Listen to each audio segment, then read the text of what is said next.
persuade you to take a sandwich with you, sir? I'll get drive-thru. Introducing McDonald's Superhero Burger. Tomatoes, crisp lettuce, the great taste of 2 cheeses melted over 3 beef patties on a superhero bun. It's McDonald's Taste of the Month. Everyone's making a break for. Welcome to McDonald's. May I take your order?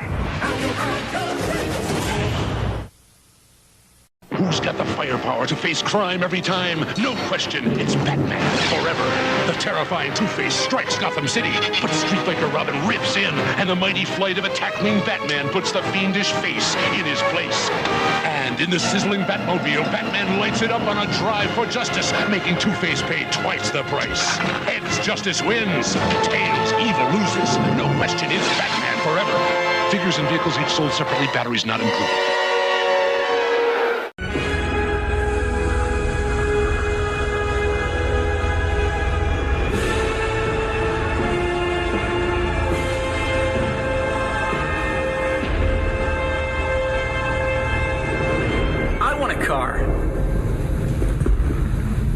Chicks dig the car. This is why Superman works alone. Good to see you all among the living. Hello, everybody, and welcome to the Talon Mix. No, not Smallville edition. Did you like the enthusiasm on that, Zach? You do it better. You do it with more gusto. Not Smallville. You got it. We've been taking a break from Smallville. We are talking about the Batman series of movies. You probably know that because this is like the 4th one we've done. 5th? 4th? 4th. 5th. Wow, a lot of Batman movies, man. I'm Brian. Zach's here. And Emily's here. Hello. Hi, Emily. He's so enthusiastic. Emily missed out on a bad Smallville episode last season. Sorry. Well, no, actually, that episode was good. That was the Saw episode. Yeah. You missed out on a good episode of Smallville. It was good and bad at the same time. Correct. I wasn't invited. I think you were. We couldn't work out the timing. I see. Because we do this late. Yeah. And you don't want to yell about Smallville with your husband and his friend at 1 a.m. I work a 9 to 5. I work a 9 to 6 job. Yeah. I can't. I didn't say that was unreasonable.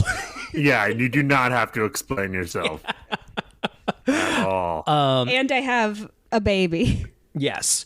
But so you didn't have to watch an episode of Smallville last season, and but you did have to watch Batman Forever, which is where we are.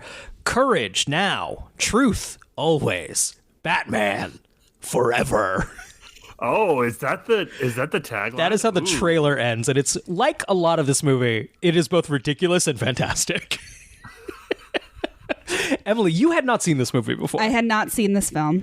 What are your broad Batman thoughts? Real quick, you had seen Batman and Robin though?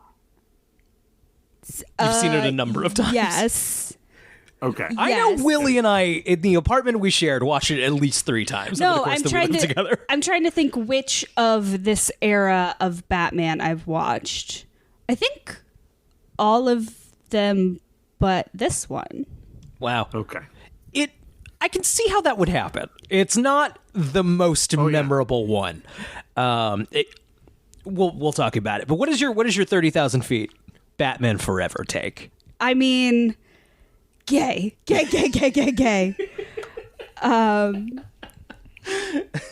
In a very fun way that is also way too much.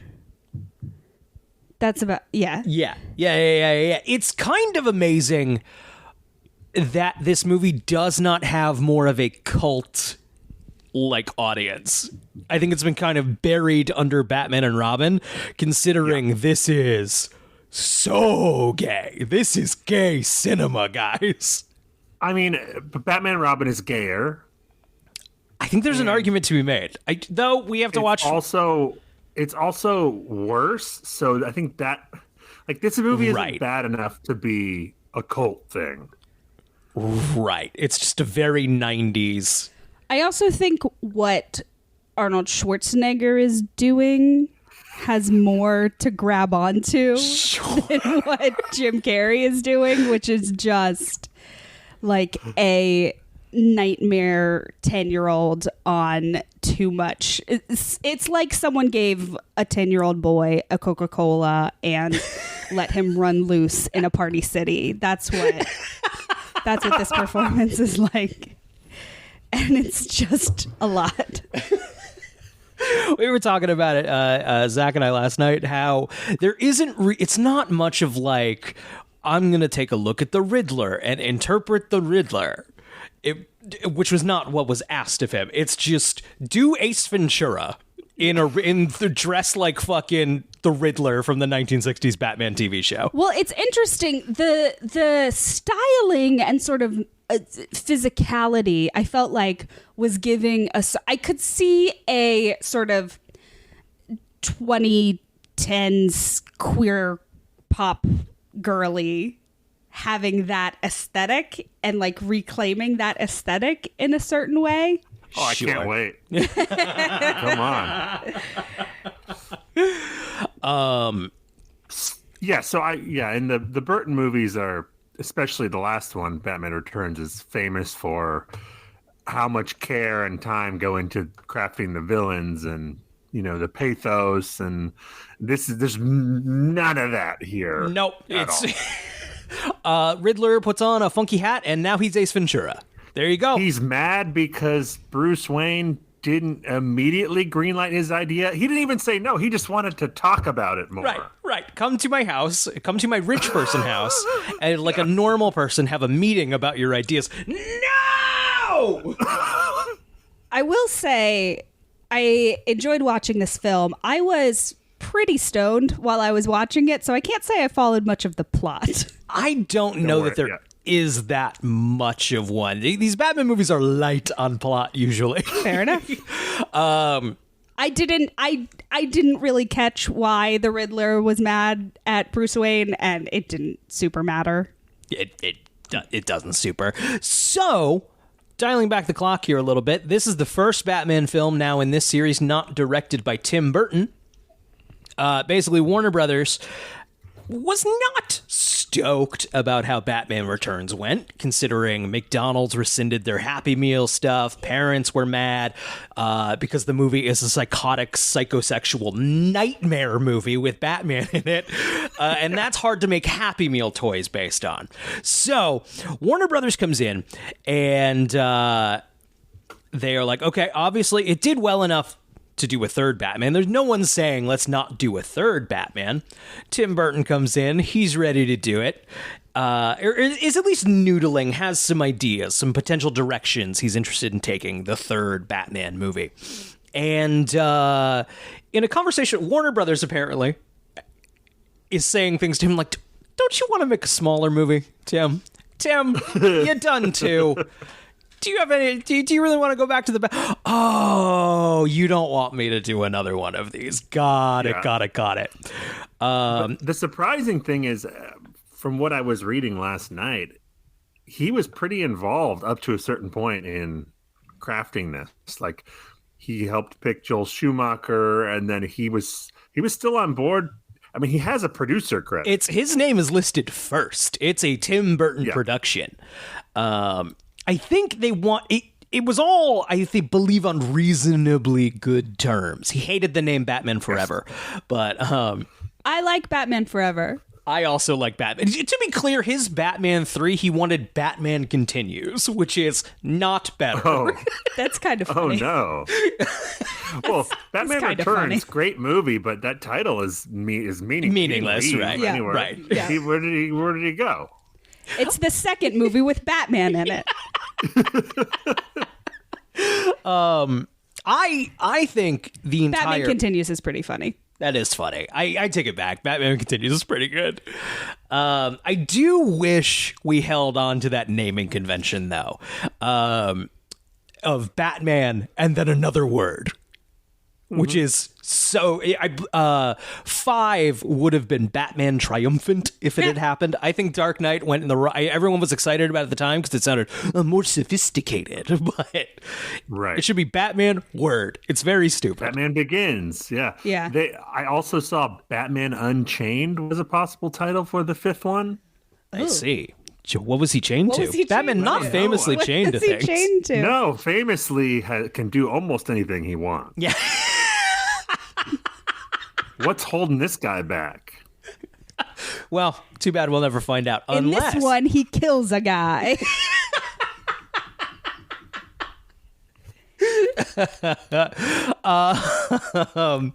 So, Warner Brothers turns to Joel Schumacher to make the third, to make what is now called Batman Forever. And I believe, R.I.P.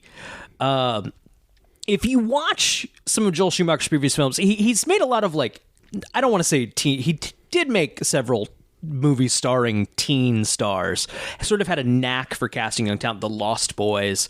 And if you watch things like Flatliners, gothic hospital with neon lighting, fog-swept streets, it's all very like, oh yeah, this is a good pick for a Batman director. He had just come off of like some thrillers like The Client, Falling Down, Right. Like workman like thriller. Yeah, but some good, some good stuff, some okay stuff, some not as great stuff. Yeah. I do think his reputation is all tied up in the Batman movies, the two Batman movies he made, which isn't fair to his oeuvre, if you will. No. I would say a stronger than average workman director.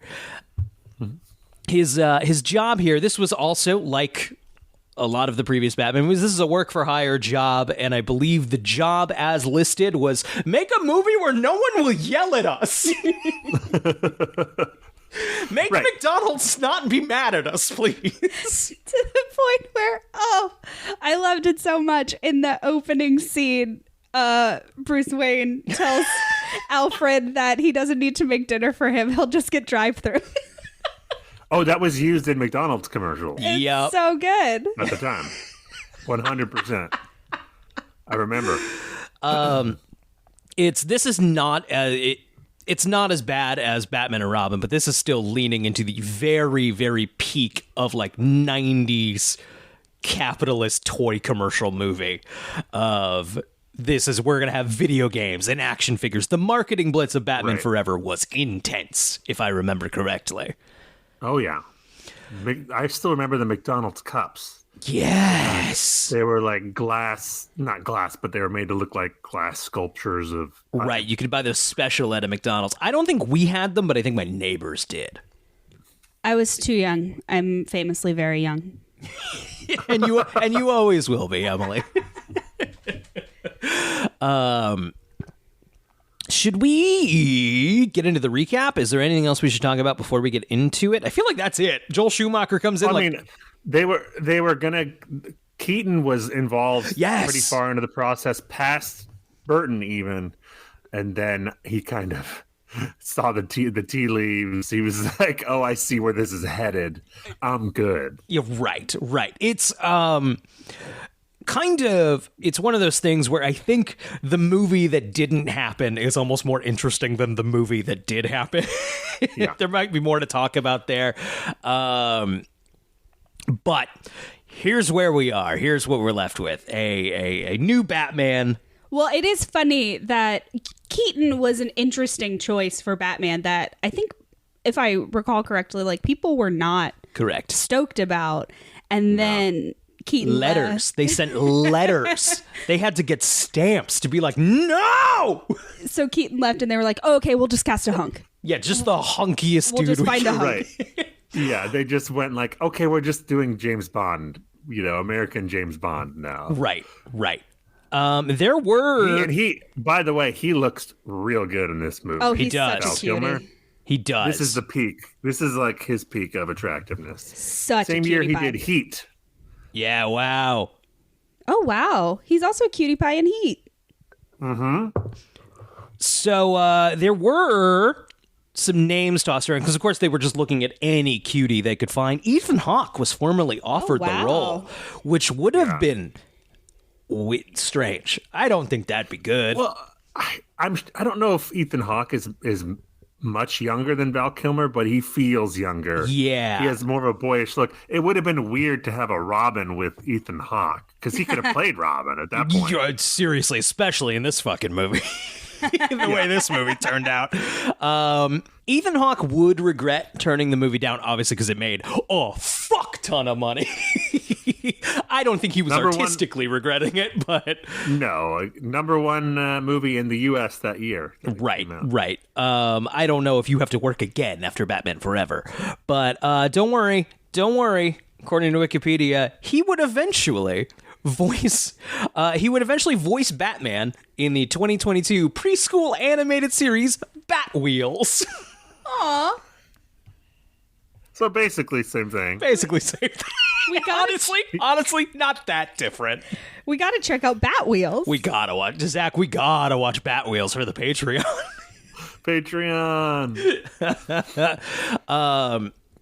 Schumacher was interested in Keanu Reeves, Alec and William Baldwin, Tom Hanks, Kurt Russell, Ray Fiennes, Daniel Day-Lewis. Tim Burton vouched really hard for Johnny Depp. That did not happen, obviously. Imagine if it did. See, again, this is another... You can't have a Robin. Johnny Depp can't have a Robin in the 90s. Right, for sure. The studio must have been like, Tim, babe, we're trying to get away from the creepy weirdos. Okay? I mean, like, take his personal life out of it. That's all he played in the 90s. Johnny Depp was like, in the Tim Burton stuff, was playing just moody weirdos. We just want Val Kilmer to come in and be handsome. Mm-hmm. He doesn't have to do anything else. The camera can see that he's handsome. Or have any other notable, recognizable character trait. Nothing. Just a real cutie. Dean Cain was also considered. I saw that. He was on The Adventures of Superman and Lois. Lois and Clark, The New Adventures of Superman. And that's what lost it for him. Not that, I don't know if it would have gone much farther, because he's not, very good.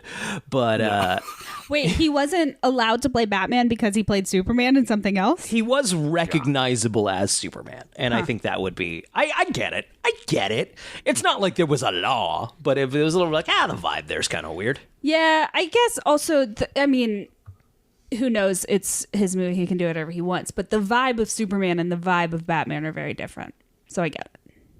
Correct. Also, it's not like now. Like, there were two superheroes in movies. It was Superman and Batman at the time. Very good point.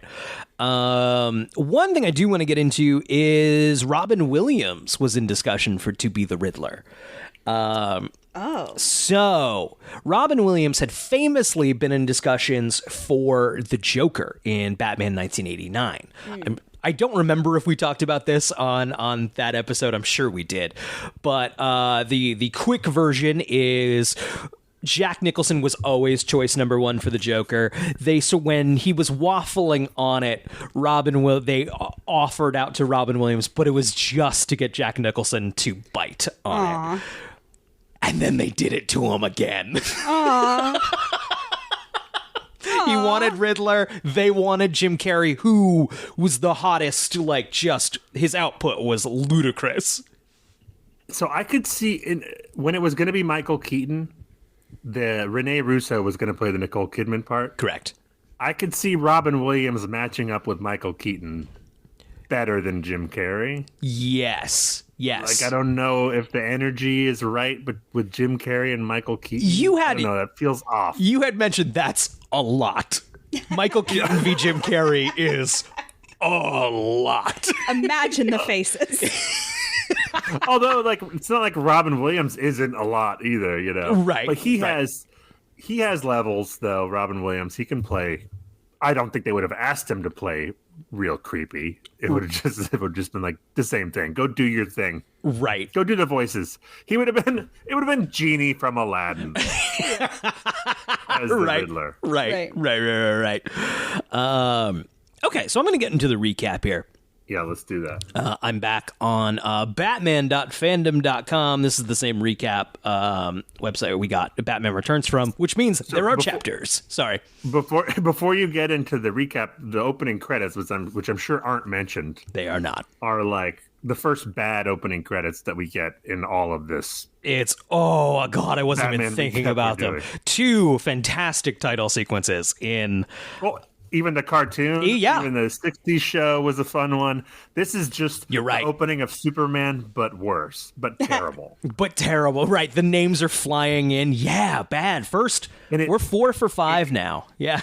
It's like bad CG from the mid 90s. Like someone threw that together a couple weeks before the premiere. Right. It's in all the other movies that set up a vibe and ambiance before the movie began. And this is just like, here, look at all these people in this movie, huh? Please don't be mad at us. We're sorry for It the sets last up one. the vibe of cheap. Yes. Yes. The Rise of Two-Face is our first chapter title here. Oh. The movie opens as Two-Face, the former DA Harvey Dent, as played by Tommy Lee Jones, not Billy D. Williams. A seamless transition. Yes. From Billy D. Williams to Tommy Lee Jones. Which, now, Billy D. Williams, of course, isn't in Batman. He's not in Batman Returns. He's not in Batman that much. He's not a major character. But it is like... Is this even the same guy? They don't get into Harvey Dent DA. He's already just goofy fucking Two-Face. Well, they do the little backstory of the like 5-second news clip. Right, Of right, him getting the acid in the face. right. Yeah, blink and you'll miss it. Yes, acid can make you go from Billy D. Williams to Tommy Lee Jones. It happens all the time. Look it up. So... Joe Rogan gets to just make shit up. I'm just asking questions.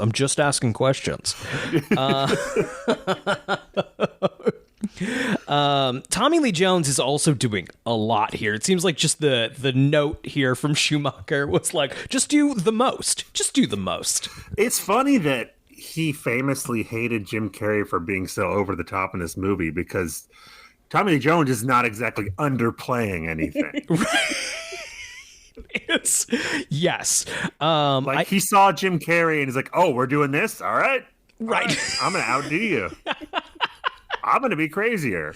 This is famously where Tommy Lee Jones's line to Jim Carrey, "I cannot sanction your buffoonery," comes from. Yes. And I gotta say, I think I get it. Tommy Lee Jones, famously the bad guy in that story. Jim Carrey looks obnoxious. Right, but by all accounts, he was a perfectly nice gentleman on set. I believe it. Yeah, Tommy yeah. Lee Jones was an asshole. I think Tommy Lee Jones is probably expecting the last Batman movie where it's like a little more, Right. I don't know. A real movie. He wasn't expecting this. Right.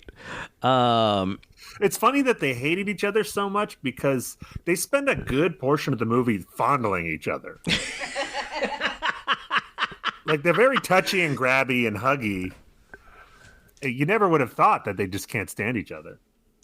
Right. So, Harvey Dent holds a hostage in a bank vault. Batman, Val Kilmer, arrives at the scene, consulting with Dr. Chase Meridian. God, it just fucking hit me in Meridian. Don't you see? Duality, Zach, the line down the middle. Fuck off, this movie. I never realized that. I know, I did this time, and I wasn't happy about it. In this scene where Batman is, right away we're like, okay, this is a different Batman because he's just standing on a street corner talking about psychology with someone. He has more dialogue in that scene than Michael Keaton had in both first two movies combined. Right. I think. Batman, of course, is Val Kilmer. We've already talked about him a little. He and Joel Schumacher do not particularly get along. Also on set here, Val Kilmer does not come back in the next film. It sounds like it was more on Schumacher's end. I think Val Kilmer, at sort of the height of some of his popularity, maybe was a little bit of a diva. In interviews, Val Kilmer just seems like, yeah, it was fun. It was fun being Batman. I liked being Batman. It was cool. And Joel Schumacher's like, never again. Well, that is kind of the vibe that Batman has in this movie, because it's so much Batman stories are like about how like the tortured soul that is Batman and how he can never have a normal life because he's Batman. And this movie is like, yeah, I'm Batman and it's pretty rad and I'm gonna fuck this sexy lady. Being Batman is great. I mean, I think even more so with the Clooney version is like there's no pathos or darkness there at all. He's just like, I'm a billionaire. What am I upset about? This is great. I got nipples on my suit. It's great. It's unambiguously, without a doubt, Mask of the Phantasm's storytelling is much more mature than this movie, which is, it's the 60s series. Full stop. It is the 90s version of the 60s series. So we should take the opportunity right now to talk about Dr. Chase Meridian. Oh my God. I love it. I know you both had some thoughts that you texted me that I really appreciated.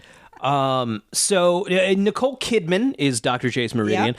I mostly at this point, fresh off the boat, Nicole Kidman, like her accent is there. I mostly in 1995, every adult, anytime I'm watching Batman Forever, is like poking in a room and like, you know, that's Tom Cruise's wife. So that apparently was exciting in 1995. I don't think I'd seen another movie with Nicole Kidman in it. I just know she's in Batman and she's married to Tom Cruise for this time. She is, in this movie, a gay man's caricature of a straight woman. Like, just wants her. She is the mayor of Hornytown, a single issue candidate running on the platform of I'm gonna fuck Batman. Oh, the dialogue between them in that opening exchange is what the kids today would call cringe. I did have a visceral, upset reaction to horny Batman. Horny Batman just feels so wrong. It's, I believe, you stoned. Are you trying to get under my cape, Doctor? Emily on our couch, stoned, just went, oh, I hate horny Batman. No, I only want Batman to be horny when it's a psychosexual nightmare. Yeah, that's not horny. That is sick and sad. Right.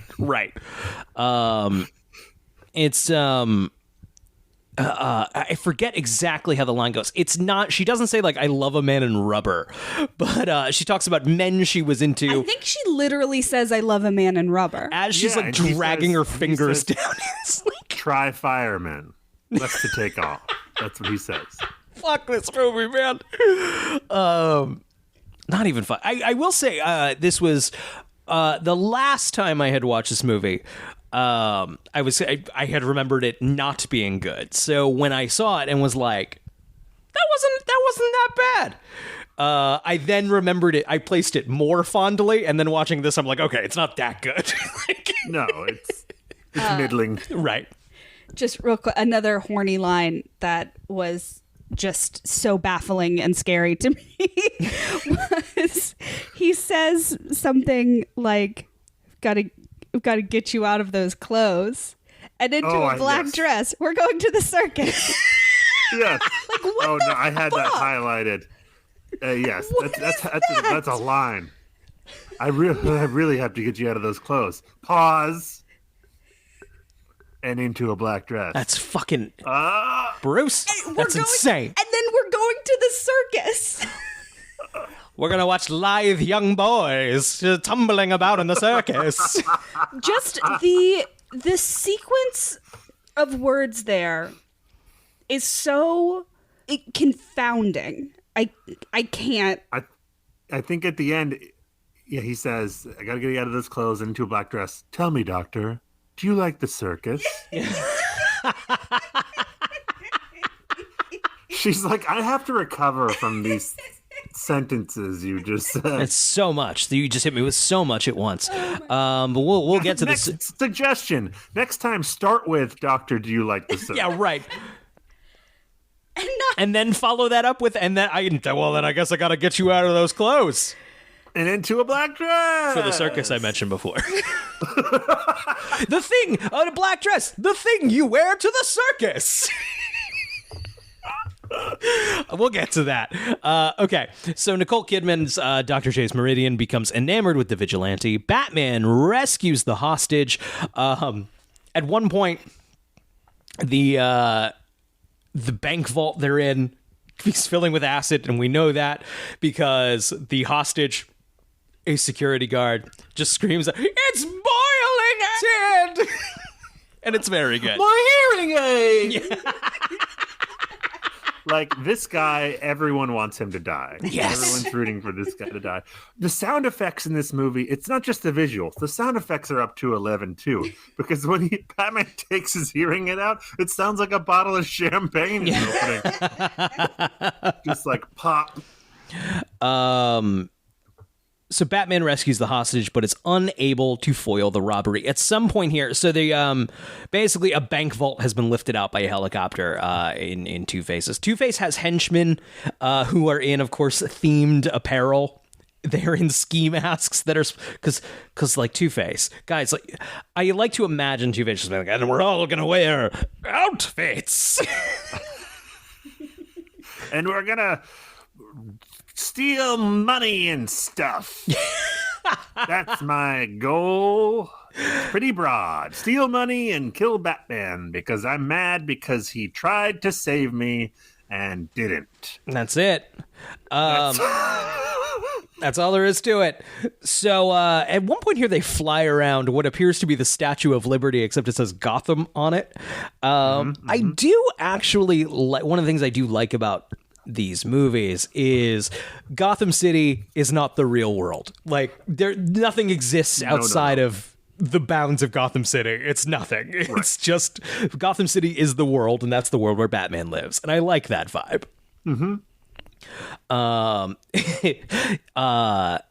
You can Metropolis is mentioned, but that's in a different comic book. You can go to a different comic book. Okay, so while this is going on, Edward Nygma, Jim Carrey, you were very... you got a good laugh out of Edward Nygma. It sounds like you can't say that. It sounds inappropriate. Nygma is his last name? Nygma, Enigma. No, I understand. I understand the pun. It's awful. Just real quick before we move on, I've seen this movie 100 times, and I think last night was the first time I noticed that when the helicopter crashes into the Statue of Liberty, it makes it into Two-Face. Oh, half the face is on fire. Funny. Yeah, I like it. You know what? Justice for Joel Schumacher. So while this is going on, Edward Nygma, a lowly worker at Wayne Enterprises, is doing unauthorized research at work. He has invented an item that manipulates people's brainwaves and channels television programs into people's minds, making it feel like they are inside the show. When Bruce Wayne enters, he presents his invention to him and shows him how it works. However, when he asks for a response to his idea, Bruce answers negatively, saying that manipulating brainwaves is dangerous, tampering, and raises too many questions. No, that's not quite what happens. He does say that, but it is like, we need to talk about this more. No, he's like, this is great. Let's set up a meeting and talk. And then Jim Carrey's like, I need an answer now. Yeah, I believe he's like, that's okay, not gonna work then for no. me. Okay, then no. Or what leverage do you have here? It's not like you can go somewhere else and like sell this technology. It's proprietary to the company you've been working at. They own this. You can't work on this shit on fucking company time and then go sell it elsewhere. But he does. But he does. Ooh. Oh, he's definitely in breach of contract. That's if Batman wasn't so preoccupied with punching people in the face, he could have just beat him in the courts. yeah, right? Come on. But the DA is Two-Face. Oh, that's he's still the DA. We don't know how to get rid of him. He just keeps saying no.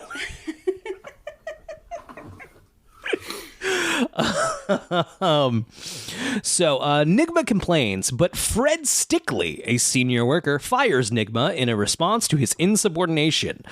This is Ed Begley Jr., and he's great. He's so good. I was saying while we were watching this, Ed Begley Jr. does not get enough credit for how funny he is because he's such a good straight man. Like, he's usually playing a straight man, and he's very, very good at it. And then I realized, oh, he's also playing a straight man in this movie. Just everything is dialed up to 11. Yeah. That he gets to be goofy in the straight man role. He knows what movie he's in. Yes. From go. Yes. Back to work, Edward. Like, he saw Jim Carrey, and he's like, okay, if I want to be a straight man to that, I still got to be a little. Yeah. You still got to be a little up there. Ed Begley Jr., fantastic actor. Yeah.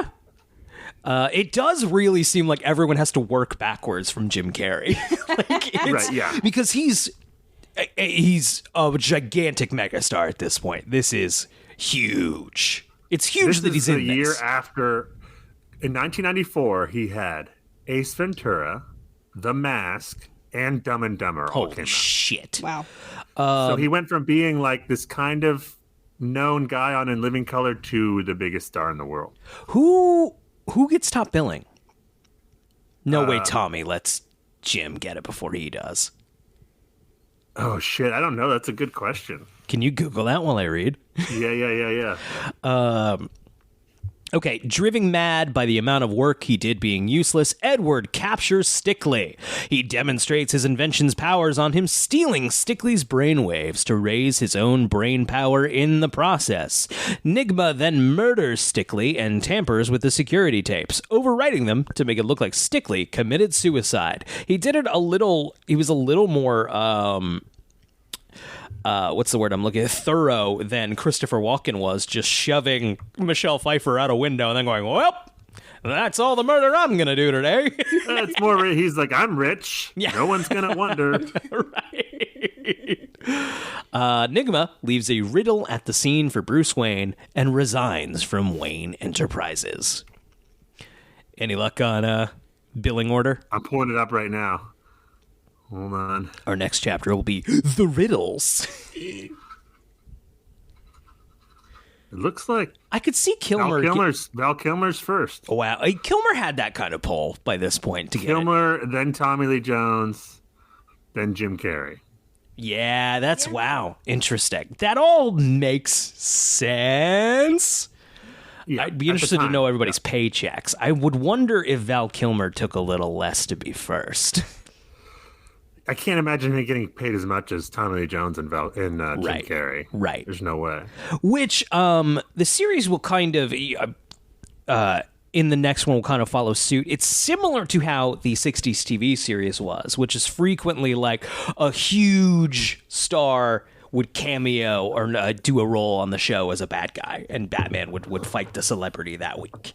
Yeah, that makes sense. And so the movies were kind of going to do that same thing, which had kind of naturally started with Nicholson wasn't a novelty hire. That was just to legitimize that movie. But it would then become novelty hires that would result in Arnold Schwarzenegger playing Mr. Freeze. The tone here, we should say, is much closer to the 60s show than the Burton stuff. The Burton stuff was in conversation with the old show, but this is... doing an impression. We're halfway there. Yeah. We're halfway between Burton and the 60s show here, and then Batman and Robin will be even closer to the 60s show. Not quite. That's one of the things about Kilmer is I do wish there was more. There's a scene later that it really stuck out to me. Like, man, if there was more of an Adam West sincerity here. Right, like an ironic, like, because... An ironic, Yeah, Val Kilmer's Batman storyline is pretty straightforward and, like, supposed to be serious. Right. Val Kilmer doesn't know this is gay. Yes. Okay, so our next chapter is The Riddles. A while later, Bruce receives a second riddle at Wayne Manor and consults Dr. Meridian, who establishes that whoever is leaving the riddles is a wacko who is obsessed with Bruce. After this, Bruce invites her to the charity circus at the Hippodrome. We're skipping over so much. Batman is at his office right after Ed Begley Jr. was found dead. And then he sees the bat signal up. So he goes into his office and says, door. And then the door closes. And then he sits in his chair and he says, chair. And then his chair tips and then he shoots in like this coffin thing through a tunnel all the way back to the Batcave. Yep. First of all, God forbid he says chair at another point in that room when he's like in a meeting or something. Hey, take a seat. There's a chair. Oh! So Batman, he goes all the way. He doesn't. You can't just store a bat suit at the office. He goes all the way back to Wayne Manor, gets dressed, gets in the Batmobile, drives to the city, goes to the roof, sees Nicole Kidman there, and then Commissioner Gordon busts out in his fucking pajamas. Like, I did all that. You can't even get out of your pajamas? Thanks, Commish. What's going on up here, Batman? I sleep at the station.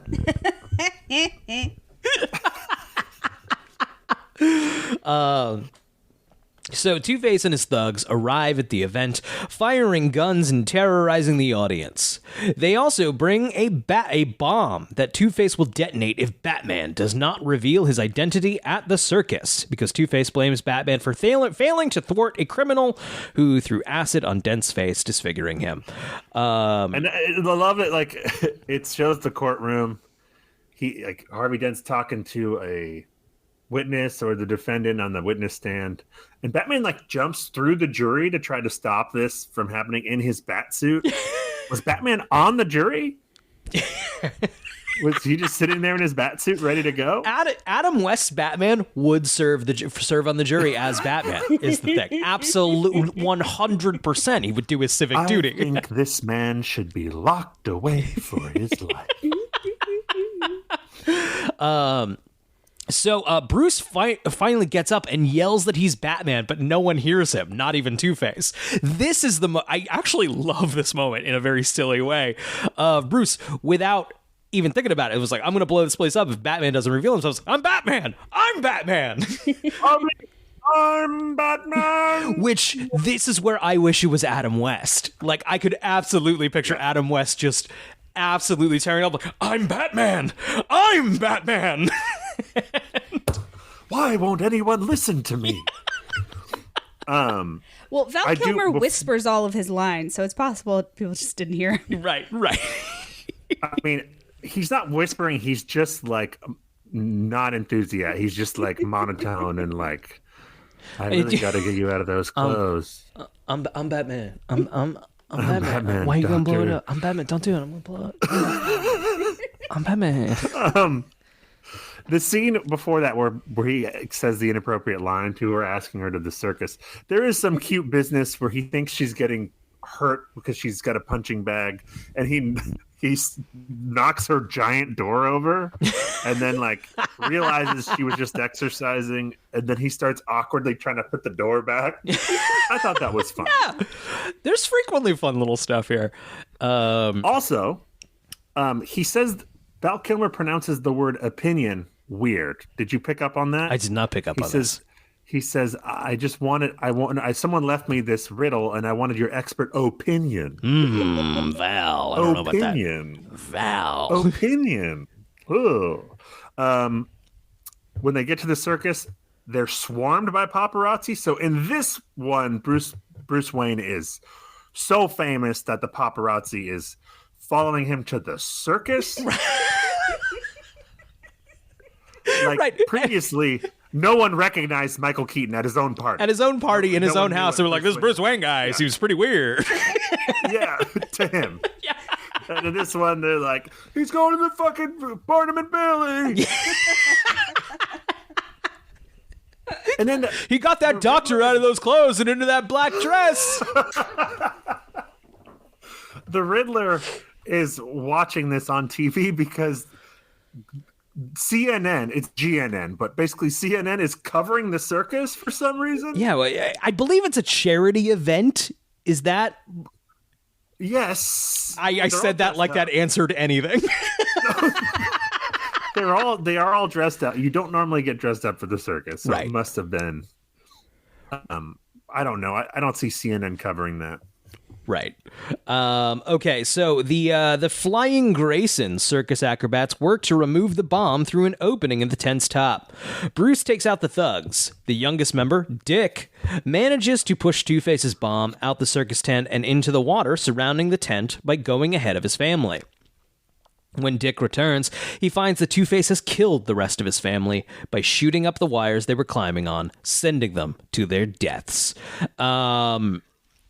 The Flying Graysons, of course, are dressed like Robin from the 60s TV series. Mm-hmm. This is our first Robin appearance since the 1966 movie. Yeah,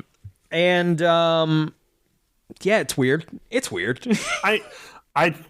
We can get into the Robin in the second, but the moment where he looks down and sees his parents dead is actually really well done, and it like zooms in on Val Kilmer, and I couldn't help but thinking Michael Keaton would have fucking killed this part. Like like he's seeing Robin's tragedy through his own eye. He would have made that so good. Yeah, and would it? I think it also would have helped if this was a young boy and not an adult man, or like a teenager, something that's not fully a 25-year-old man. He mentions when he shows up to Wayne Manor in the next scene that he didn't want to deal with social services. So they also mention that he's a college student, though. So why is social services involved in that? So feeling empathy for Dick's loss and feeling responsible for Batman's failure to show at the circus, Bruce takes a reluctant and devastated Dick in as his foster son. Get him an apartment. You'll come and live with me now as my ward. Yeah, Bruce Wayne did not have to fill out paperwork to be this adult man's foster parent. Just, what do you... This is fully like, I'm your foster parent now. You're what? I've done the paperwork. I've purchased you, young man. I mean, imagine the news... I mean, it almost has to be a full-grown man, because it's like if a little boy's family died tragically in a circus accident, and Elon Musk was like, "I'm adopting this child to come live with me in my mansion," people would be like, just, oh man. Here's some help getting back on your feet. I'm a fucking billionaire, and that's nothing to me. I can get you back on your feet, big guy. No, I've adopted you. Do I have any say in this? No. Right. It's not even like he's from Gotham. He's in a traveling circus. He might have family elsewhere. Yeah. I don't think his grandparents were acrobats. No. Dick wants to leave, but finds that he and Bruce share a love for motorcycles, with Bruce even offering to give Dick a rare one if he stays and fixes it. I liked this scene. I did think it was a good, Bruce basically does like, oh man, if someone were to fix it, they could keep it, as he's looking at Bruce's old motorcycles. And it's a good... I just can't help with like, there are benefits to being my young ward. I do like the punctuation on it is right after he gives him that offer, Alfred comes out with like this amazing burger, like onion ring platter. He's like, oh, is he not staying? Perhaps the dogs are hungry. Alfred has a lot more business in this movie, which I do think is fun. He gets to have more fun. Yes, he doesn't do a lot. Although equally terrible at Batcave security in this movie. Just Alfred. He has been in past movies. Alfred, stop it! Before we move away from Robin moving in, I need to shout out what I think is my favorite line of the film, which is Robin. They give him some snarky lines, and one of them is, what is this, a garage or a car museum? Yeah. Is this a garage or a car museum, Bruce?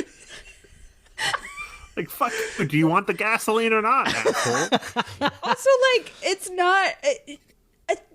that's not an insult. Like, yeah, you have a lot of expensive, cool cars. I have some details on the casting of Robin. Marlon Wayans was cast to play Robin in Batman Returns, who was in the shooting script up until time. He was eventually removed to kind of uncomplicate the script a little bit. Marlon Wayans still got paid for Batman Returns. I believe even still collects royalties on that movie, which good for Marlon Wayans. Good for him. It was, I believe he was asked on a talk show of so what'd you do with the money that you didn't have to do anything for? It's I spent it immediately. I was I was 24. I blew it immediately. I got money for free. Yeah. I saved none of it. So Schumacher wanted to open things back up. We don't know why. Just saying there's a pattern here, Joel. But Leonardo DiCaprio was apparently considered. He apparently took a meeting and then decided not to move forward. Good move, Leo. Good move, Leo. It's not like they talked to Matt Damon, Corey Haim, Corey Feldman, Mark Wahlberg, Michael Worth, Danny Dyer, Toby Stevens, Ewan McGregor, Jude Law, Alan Cumming, and Scott Speedman. Alan Cumming? It sounds. I don't know how old he would have been. God, Mark Wahlberg. Ugh, you gotta give me the Batmobile, bro. Yeah. It's. Sometimes these casting lists are they talk to every guy you talk to in these moments. Every young guy they looked at. So getting back to where I was. Chris O'Donnell, famous for this. And then I think he's on some network. NCIS Los Angeles. There you go. Well, good. You know what? Good for Chris O'Donnell. That's about where, he belongs. Yeah. And I don't mean that in a bad way. That's where he belongs. No, absolutely. Chris O'Donnell, Josh Hutcherson would perfect what Chris O'Donnell is doing here. It's just an early Josh Hutcherson. Yes. There's a line when in this scene where Batman says the circus must be halfway to Metropolis by now, which I think is probably the first time there was ever any crossover in a big screen movie. And I guarantee fanboys shot their lost little their wad. fucking minds. And where? Here's a question: where are we in terms of Tim Burton's Superman Lives? I think Superman Lives was a few years later because I think it was after Mars Attacks bombed. Right. That he was like, okay, I'll do it. So there's no way this was any sort of early marveling. I don't think so. Thank God. But interesting of note, Tim Burton's plan in Superman Lives was to have Michael Keaton appear as Bruce Wayne at Superman's funeral, just in a quick cameo. Funny. Which would have been interesting because that would have been right around the time when Clooney was doing Batman. Still. Right. Which all comes to a head in 2023's The Flash. We gotta cover The Flash.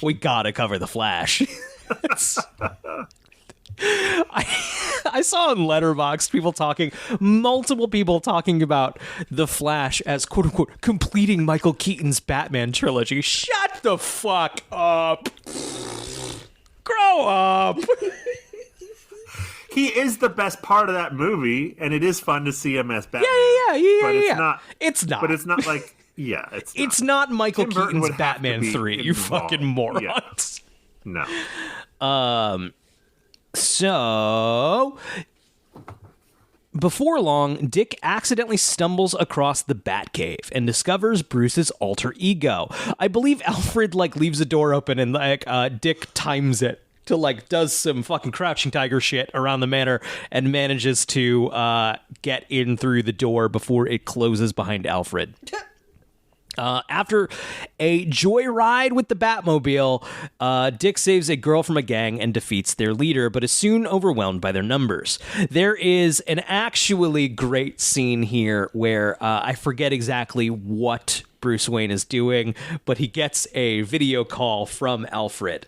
It was like, I'm afraid young Master Dick has stolen the car. To which, Val Kilmer is like the names and I don't know cars. I don't know any cars. Yeah. I know Mustangs are Mustangs, and I know... He boosted the Jag? Yeah. And there's like, no, the other car. And then he names another one. It's like, no, the other car. It's really good. I also like he doesn't want to reveal his identity to her. Like that's the scene is they're talking about she wants, she's obsessed with Batman and he doesn't want to reveal to her that he is Batman. And he's like, meanwhile, let me take a call on my video watch phone that won't be invented for 20 years. Right. No, don't worry. I'm not Batman. I just got to take this call. No, this is rich people stuff, not Batman stuff. Not that I would know what Batman stuff is. Okay. I did a little behind the scenes here for listeners. I did run to the bathroom while you said a few things because I was like, this will be a good time. I have a lot of things that I got to say about stuff you started. Now I'm just imagining you pissing, going, fuck! I'm like, damn it, what the fuck?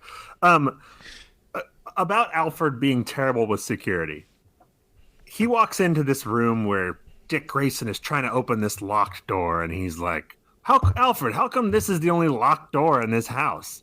And Alfred is like, it's the silver linen, it's the silver closet, on your way. Like, you couldn't make that like him want to get in there more. Right. There's it's weird sex stuff. Yeah. Also, later you see that there is a false wall of silver. So why not just open it up and be like, "Hey, look, see? Yeah, look, see, silver. it's sentimental. He would never want to enter it again." Right.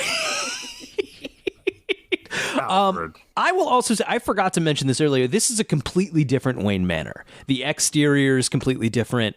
Interior is completely different. This does not look anything like the Wayne Manor from the previous two Burton films. Gotham City overall looks completely different.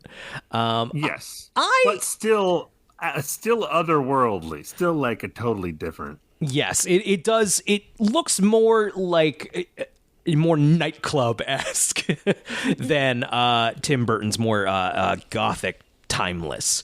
If Gotham wants to clean up its image, maybe stop lighting the streets with black lights. Yeah, whose idea was that? Who the mayor was just like, let's keep the party going.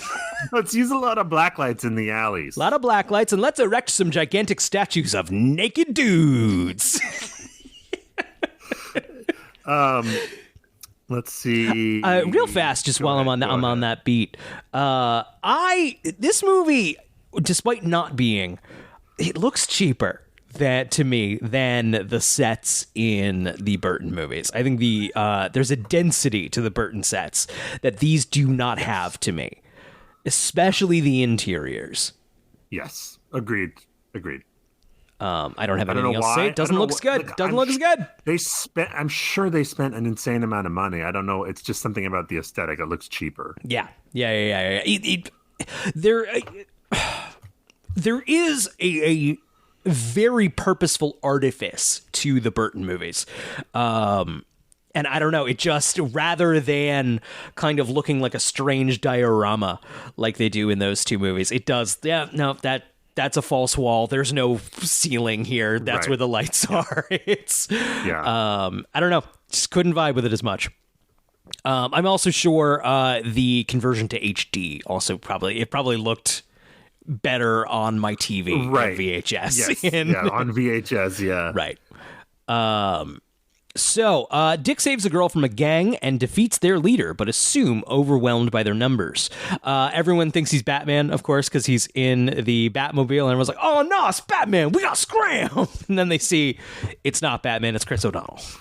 Oh, there's some I don't know what you would call it, ladies of the night. Yes.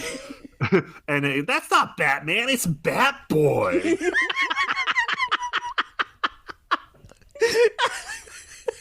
That was very But good. then I'm when isolating that, and I'm putting that on a button. when Batman does show up to save the day, and the gangsters see, it's like 100 gangsters. Yes. And they see Batman, and they're like, "It's the Bat!" And they all fucking run. That's cool. It's good. It's good. So Batman saves the day. Dick pleads to let Bruce train him as a partner, but Bruce refuses, feeling he cannot drag Dick into his crime-stopping world. "No, you're my houseboy. You just look young and pretty in my house, and with your little motorbikes as my young ward." You don't want to go down this road and live this terrible lifestyle. It looks pretty sweet, bro. You don't want to have a chair where whenever you say chair, you go into a coffin and then get sucked through the city into the Batcave, where then you dress up like a rubber man and drive a cool car.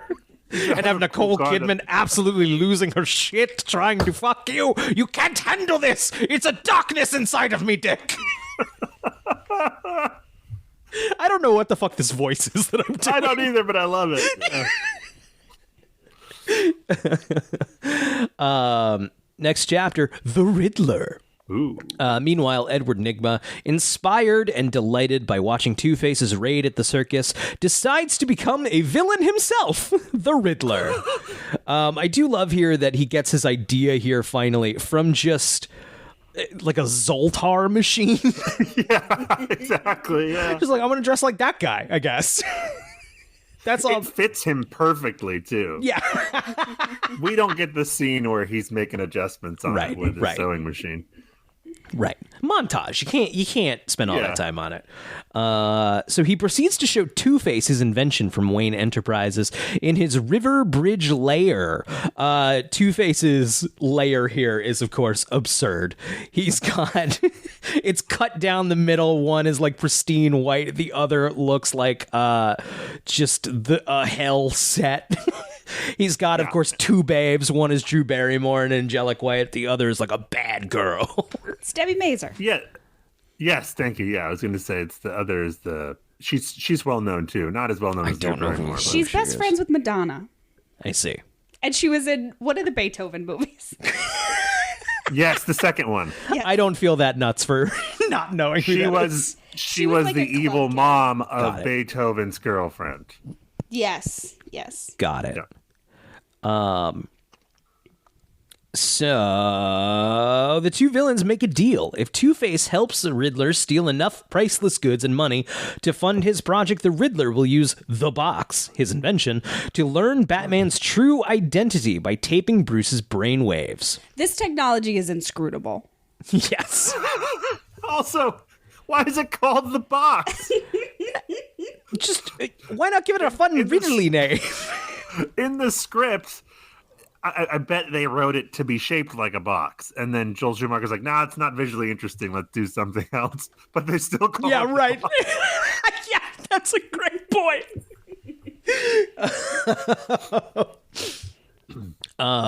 Yes. What does it do? It sucks your brainwaves out, and also can shoot lasers at the bat plane later in the movie. It sucks your brainwaves out, but also makes you think that the TV is real. It doesn't make any sense. Yes. No, it does not. That said, I do love it. I do think just the Riddler on an island where he's sucking out Gotham City's like brainwaves is a great like Batman, a Silver Age Batman story. And it is exactly what the studio wanted after the Penguin's big plan was to murder children. Yes. Literally to drown them.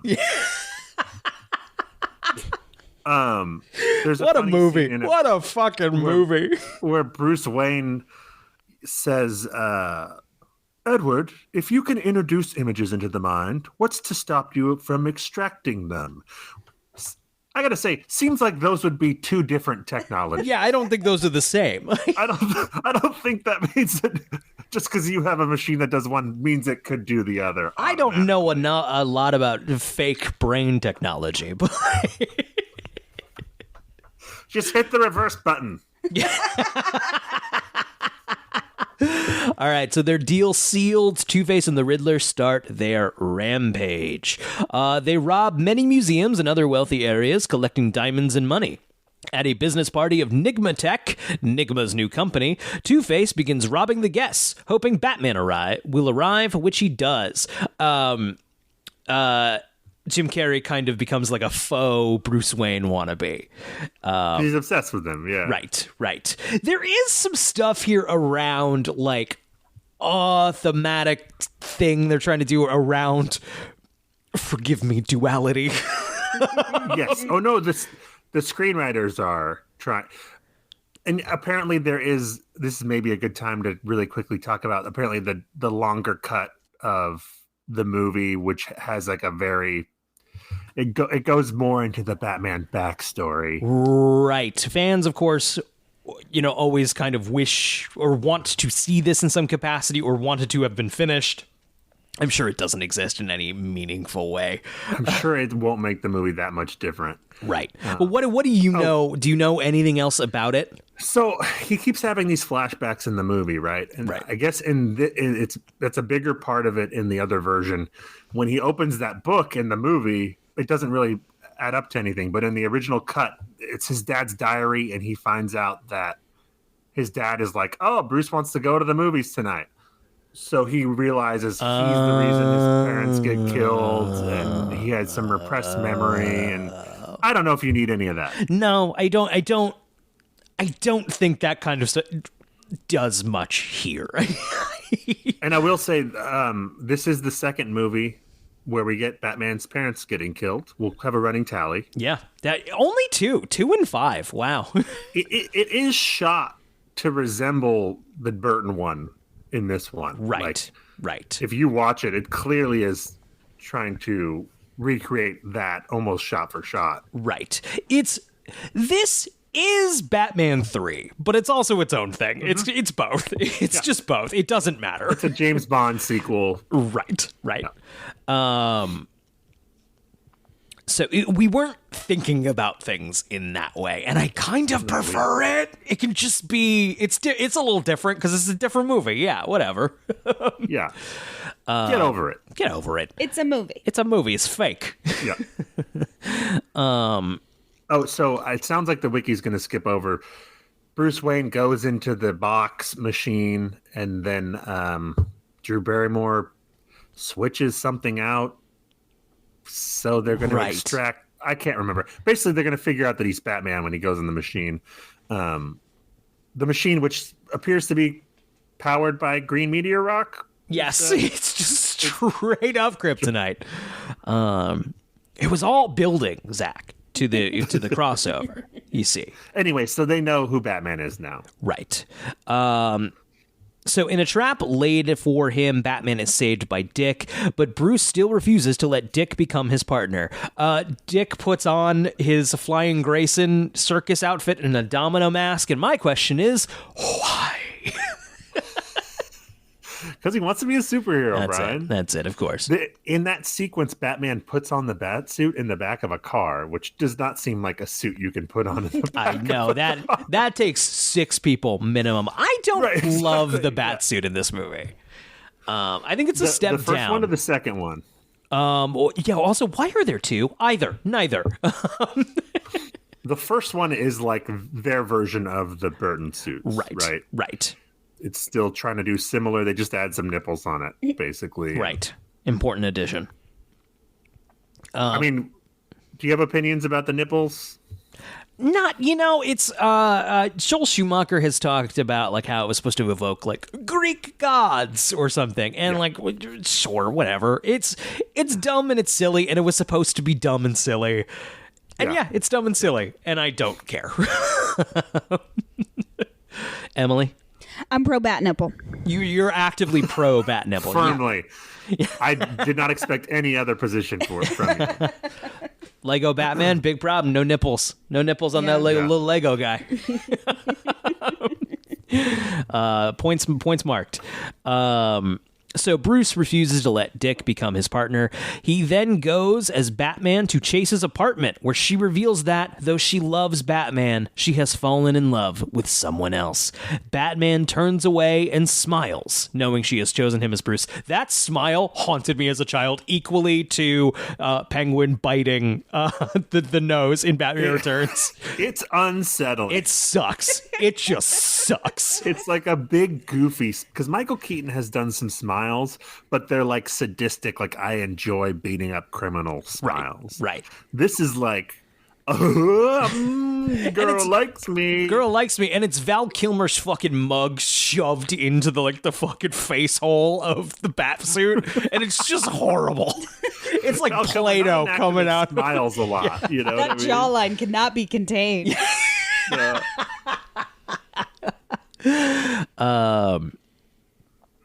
So Batman turns away and smiles, knowing she has chosen him as Bruce. Unknown to Bruce, however, Nigma has drawn Bruce toward the box, which absorbs his fears and memories. It also reveals his identity as Batman unto Riddler and Two-Face. I also gotta say, Batman almost tells Chase Meridian several times that he is Batman. The fact that he didn't just like, oh, actually, I am Bruce. He would have the wildest fucking monkey sex of his life. Like, she would lose her fucking mind on his dick. Yeah, why doesn't he just be like, yeah, it's me, I'm Bruce Wayne. I got news for you. I mean, I was going to say the opposite. He's so ready to reveal. In these movies, he's always just ready to stop being Batman at the drop of the hat. The second a girl likes me, I'm done. Yeah, exactly. Any girl that likes me, he's like, oh my God, thank God. I didn't want to keep doing that. Please, rescue me. I was just lonely. Yeah. Yeah. I thought that's how you got girls. It's not working. There's a scene where right before he goes to see her in her apartment as Batman, where Alfred's talking to her. You know, Alfred's like, go to her. He's watching footage of her, like, I don't know where it's supposed to have come from. It's like her looking into the camera and like wind blowing in her. It looks like a shampoo commercial.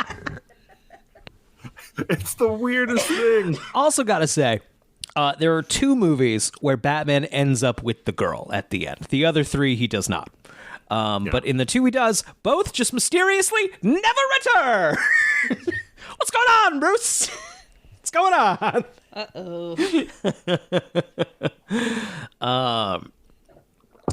They do hint at him being jealous of Batman, which could have been a really interesting thing to play with, but they do pretty much nothing with it. That like, is a great... Like, yeah. She likes Batman, not him.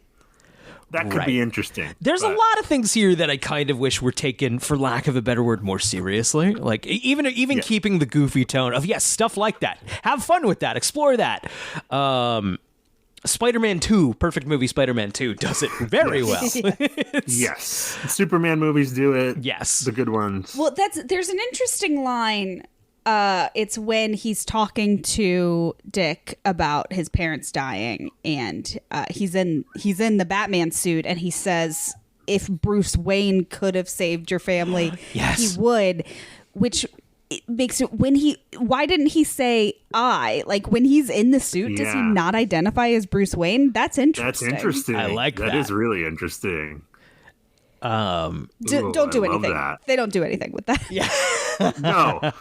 No, and you could, like, Michael Keaton saying that would have been way more interesting too, right? Yes. Because he does play it kind of like, right, I'm a crazy person. Me, Batman, I wouldn't have done shit. Yeah. Next chapter is Batman. Or he was saying Bruce Wayne couldn't have done anything. If me, Batman, had been there, I would have done something. But Bruce Wayne, that little pipsqueak. Oh, that guy who doesn't go out and punch. He did beat up a bunch of dudes as Bruce Wayne. No one, paparazzi missed that one. Yeah. The next chapter is Batman and Robin. Bruce tells Dick that he will retire as Batman now that he has found happiness with Chase. I have a girlfriend. I have a girlfriend. I don't have to do this anymore. Which is also basically how The Dark Knight Rises ends. Yeah, totally. Yeah. I mean, that's The Dark Knight. He's doing that halfway through. He's trying to, and then she gets blowed up. Please, God. Sorry, people of Gotham. I'm getting laid. Just every girl is the Yoko. Yeah. So Dick is furious and runs away. Bruce invites Chase to his home where, through a kiss, she finds out that he is Batman. But the Riddler and Two-Face break into Wayne Manor. It's like he basically tells her, like, I found this book, I saw a bat, and I took on this persona, and then it cuts back to her, and she goes, Bruce, what are you trying to tell me? She's a doctor. Yeah. She also at some point is like, you can tell me. I believe she says something to that, like, please tell me what you're trying to say, and then smooches him. So you clearly weren't that interested. No, she's horny. It's so fucking horny. This is a trope in mostly superhero movies where people realize that someone is someone else through a kiss. Yes. Let me tell you something. If I kissed someone and couldn't see who they were, I would not be able to tell you who I was kissing. No. Unless they did some weird specific shit. Especially if the first time their face was smushed into a rubber towel. Is this guy? It's Batman who could kiss her. It would make more sense if, like, she leaned in and was like, "Why do you smell like rubber?" I thought you liked it. The bat suit must reek, right? Because he sweats in that. The actual, like, Val Kilmer must have reeked. I would be pissed too if I had to wear that fucking thing. Yeah. I don't think, Keaton didn't like the direction of the script and kind of wanted to pursue more. I also don't think he was like, oh, gotta get back into that fucking costume. Oh, yeah. Can't wait to wipe Vaseline off my body every day. Right. I don't know how they got Ben Affleck into that thing so many fucking times. Like, no one has ever looked more miserable in that thing than Ben fucking Affleck. For sure. But the technology, the suit technology has improved. Right. So, like, I'm sure That's it was true. easier. That's true. But he is also Ben Affleck is the largest of the Batman. Right. So Bruce tells Dick that he will retire as Batman, blah, blah, blah. They smooch. Riddler and Two-Face break into Wayne Manor. They do it while trick-or-treating, pretending to be trick-or-treaters, which is... it was like an offhanded, like, oh, by the way, it's Halloween. Yeah. Don't worry about it. There's a jack-o'-lantern outside of Wayne Manor, which made me think about Alfred carving a jack-o'-lantern, which is very sweet. I like that image a lot. I like the idea of kids walking up to Wayne Manor to trick or treat. Yeah, right. Like, just leave a box of, like, king-size candy bars at the gate, Alfred. It's fine. Is this a Halloween movie? No, it's not enough. It's just a little... But all the costumes, Zach. All the costumes. I wish it was more of a Halloween movie. Yeah. I would be totally down There for that. should be a fucking, straight up Batman Halloween movie. Doesn't the new one open on Halloween? It does. You're right. It's still not enough. That's it. And no, But it's just a little taste. It's got to play into it in a significant way. What world is more ripe for a Halloween movie than know. the Batman world? I know. We got a Christmas one. We got a great Batman Christmas movie.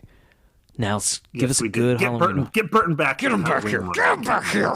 Really close out the trilogy. Fucking tie him up and make him direct one. I don't think it'd be good now. I think he's lost it. I think. Be a lot of CGI buildings. Yes. So they destroy the Batcave, kidnap Chase, and leave behind a fourth Riddle while Bruce and Alfred are unconscious. I know he's the Riddler. It still feels like, oh, right, and he does riddles, I guess. Bruce wakes up and is informed by Alfred that they've seized Chase. Dick has run away. The cave was destroyed, and another Riddle was left. Bruce solves the riddle and uses all 4 riddles to discover the Riddler's true identity as Enigma. No one has ever, we're all here big fans of Matt Reeves as the Batman. No one ever actually turns it into an interesting like riddle mystery that is like, it's always just used as like, I'm very smart, I figured it out. Like I would love to see that explored more in a Riddler story. The actual riddle elements. The new one doesn't. I haven't seen it for a little bit. It's not actual. Basically, it got a little thing of like, it's a mystery movie. No, it's not. It's a Batman movie. The new one takes it into like a Zodiac direction. Sure, right. It's a very serial killer-y riddle. Yes. Man, I'm excited to get to that one. I like that movie a lot. It's a great movie. So he locates Enigma's lair, Claw Island, on an island outside Gotham. Chase is imprisoned by the Riddler and attached to chains on a couch. Batman debates on his mode of transportation, the Batwing or the Batboat. A voice calls for both, and Dick steps out of the shadows as Robin. And this time, Bruce accepts their partnership. Similarly, there is earlier in the movie, Robin is wondering what his superhero name should be. And he says, what about Nightwing? And I'm sure somebody out there just went, oh! Some fucking... My life is complete! Yeah, right! And then he died. So Claw Island, if you name a place that, you're pretty much guaranteeing that a villain's going to live there at some point. We're really leaning into the James Bondian elements here in this one. Yeah, there's a real fortress at the end. It's pretty fun. I love that Robin comes out with this suit and Batman's like, who's your tailor? And he's like, Alfred did it, apparently. Alfred did it. This suit that like a team of people had to and then vacuum seal him into. Alfred really good with rubber. Alfred's the fucking superhero here. Yeah. He made a pitch perfect jack-o'-lantern too. Perfect jack-o'-lantern. He did this in between his fucking pitch perfect jack-o'-lantern work. Incredible. Yeah, he's like, I'm really I got to take a break from this rubber work. Let me go carve a jack-o'-lantern real quick. And also answer trick-or-treaters. Like, what can't he do? And it's like, that's the kind of suit you have to have fittings and kind of like workshop it a little to get the right fit. So upon reaching the island, Batman and Robin are both shot down and crash. They split up when the island begins to slide into pieces. We get our call back here of like, holy rusted metal, Batman. Yeah. Holy rusted metal, Batman. And Batman goes, what? And I was like, it's metal. It's holy. I can't tell if it's good or not, but I'm happy. Oh no, it's good. I remember I saw it in the theater. And that got a huge laugh, and people were appreciative. I think that's good. I give that a thumbs up. I agree. I'm sorry I was laughing because I just imagine Alfred taking a mold of Robin's body while he was asleep for that. Plaster, or he knows about it, but like Bruce doesn't pick up. What are you guys doing in there? Right. So they split up when the island begins to slide into pieces. Robin locates Two-Face and kicks him over the edge of a cliff, but is hesitant to kill him as he intended after being bluffed by Two-Face, helping him back up. However, Two-Face uses this response to capture Robin. Batman climbs up a shaft and enters the Riddler's lair, where he has an enormous brainwave device high above him. The Riddler gives Batman a choice of saving either Robin or Chase, who are both bound and gagged with duct tape in glass tubes above the water, whereas the one he doesn't rescue will be killed. Yeah, we implied. Thanks, Wiki. Are you guys ready for something that's going to blow your minds? Do it. I had a memory I have not thought about. It was like one of those locked away things that I didn't realize was still there, that it came back to me when I was watching this last night. And that is, in the 4th grade, when this movie came out, I built a diorama. Shut up. Of this fortress. Unbelievable. The shaft, cut little question marks into it. Unbelievable. Thing up. The spikes at the bottom because I read the novelization for a book report. Wow. And I didn't cheat. I actually read the fucking novelization. I believe you. I believe you. Okay, that's all. Last night I was like, oh my God. You can still find, I don't know about the rest of them, you can still find the novelization of Batman 1989, the audiobook, read by Roddy McDowell Yes. of Planet of the Apes. So I might be doing that at some point. So Batman distracts the Riddler with a riddle of his own, using his Batarang to destroy the colossal device, which causes an overload of brainwaves to damage Riddler's mind. What is the significance here of the riddle and of the sonar? Because they keep mentioning sonar, and then there's something goes over his eyes, but I don't understand it. He just throws a thing. Right. You're as blind as a bat! Yeah.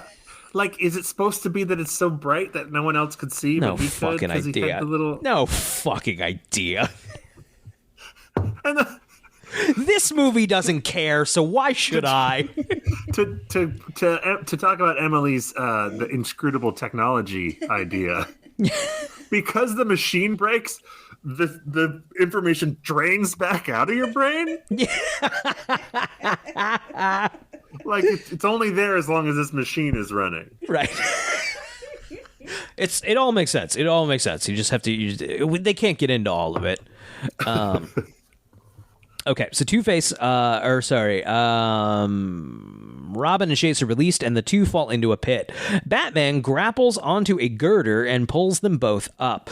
I kind of wish this set piece was better. It's shot real close up, so you don't actually have to see anything. I kind of wish there was more to it. They're falling for a long time. Yes, they are.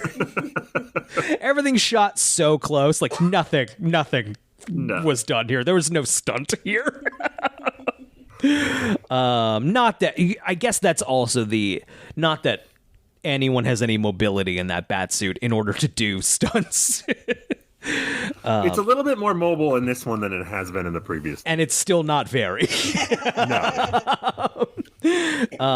It'll progressively get more mobile, and it's still not very.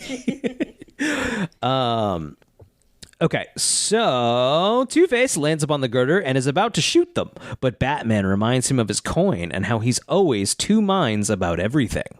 Two-Face concurs and flips his coin to determine their fate, but Batman throws a handful of similar coins into the air. That's all it takes. Just like, oh no! Two-Face panics, attempting to catch all of them, but loses his balance and falls to the bottom of the pit, plummeting to his death. His real coin falls into his hand as he sank down, landing on heads. That shot is kind of aped in The Dark Knight. You're right. When Two-Face flips his coin and Batman tackles him to kill him off the building, and the coin lands heads up there, too. So Joel did it first.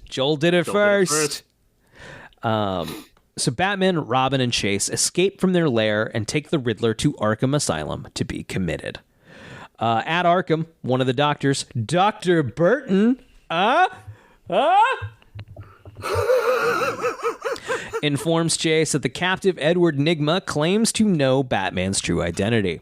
However, the overload of brainwaves severely twisted Nygma's mind, who now thinks that he is Batman. I remember that scene very vividly. Nicole Kidman, of course, goes through Arkham. It's like, who is Batman?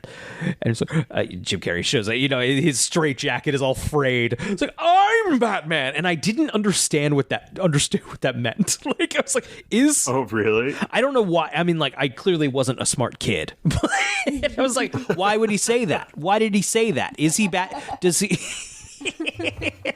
No, he's a total wacko. Chase leaves the building to inform Bruce that his secret is safe, much to his delight. The film ends with we get don't work too late from the fucking horniest woman in cinema. The film ends. He's like, yeah, sorry, I can't go home with you. I got to run in the light of the bat signal in slow motion. We got to do it. It's our thing. It's our whole thing. He's my boy. He's my son. He comes first, Dr. Chase Meridian. He's 27 years old, Bruce. And I promised him we'd run in the spotlight. We've only the cat's in the cradle and the silver spoon. I've known this boy for 2 whole weeks. Yes, this boy is 27 years old, and we are gonna run together now. I've lost it.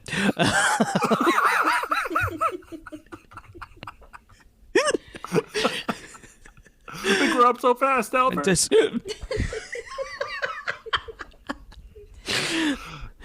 We'll get another run for when this one dies. Or Dick Grayson didn't die, but the film then ends with Batman and Robin running towards the camera with the bat signal in the background. Batman Forever. Ed Begley Jr. is not credited. That is an uncredited role, as I'm now scrolling through the wiki. That's wild. That's a power move. Yes. He's like, I'm Ed Begley Jr. People know. And that was Batman Forever. We go to the credits, of course, where we have two tie-in singles. One, not very good. They lead with this trash U2 song. It's the song is like "Kiss Me, Kill Me, Thrill Me" or something like that. Like U2 has some good songs. Yeah, of course. This isn't one of them. No, and you're burying the lead when you got fucking Seal coming up next. So Joel Schumacher attempted to work Bono in as like a cameo, specifically as Bono's Mephisto character that I am not familiar with. Bono has a character named Mephisto. Oh, gosh. Oh, no. Some Irish nonsense. It's like too ridiculous for Batman Forever. I believe they mutually agreed it was not a good fit. So there's this shitty U2 song. And then there's the best Batman song, which is, of course, Kiss from a Rose by Seal, which should be in the fucking movie. I'm glad it's in the credits, obviously, but it should be in the movie. It's got to be in the movie. When would you put it? Like, there's got to be, like... Is it in the background at Chase Meridian's apartment when they're having she's just playing it on the radio or something? I think... Or is it like a full-on montage? I think there's a full-on I think in my version of this, we lean into the romantic element a little more. I think I want more. Go more. Yeah. Do the full 90s thing where a movie has action and a little bit something for everybody. We got romance for the ladies. I think a full dopey fucking montage. Or like at the ball, there's the Edward Nygma's having the ball. Do a similar scene to Batman Returns and have fucking Kiss from a Rose playing. Yeah. Or just stick that music video halfway in the middle. It's a great music video. Which is don't get me wrong, is Seal just singing in front of the bat signal and then clips from Batman Forever. And I like Batman Forever. I think the music videos are better. And like, if I could keep one, I'd keep the music video. Just have Batman watch it on the same feed where he gets the weird shampoo commercial. Yeah, that's it. Or when they get Bruce's brainwaves, he goes into the booth thing. Just have that project into his brain. Yeah, that's good. Yes. Nailed it. Done. Bruce Wayne is Seal. Batman would just have a Batman music video running in his head at all times. At all times. Sure. Yeah. Any other thoughts on Batman Forever? Let's see. This would be Val Kilmer's one and only time playing Batman. Joel Schumacher, of course, will return for Batman and Robin. This movie made money. It was a big success, and I think a large part of it is works much better as a sequel to Batman '89 than it does. Batman Returns. I had not thought of that because it's not a great Batman Returns follow-up. Batman Returns is legitimately so fucking good. But this is closer to what the studio and I think what audiences wanted after Batman. Which is like big, fun, silly, outrageous. Right. Because Jack Nicholson as the Joker is silly and outrageous. And there's not as much silly in Batman Returns.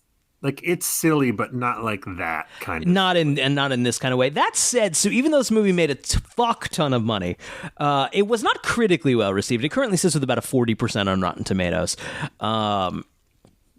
It's and I kind of get it. It was kind of I remember thinking it was boring. I always found it kind of boring.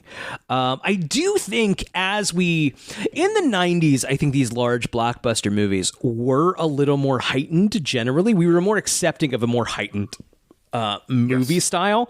And so this is even heightened on top of that.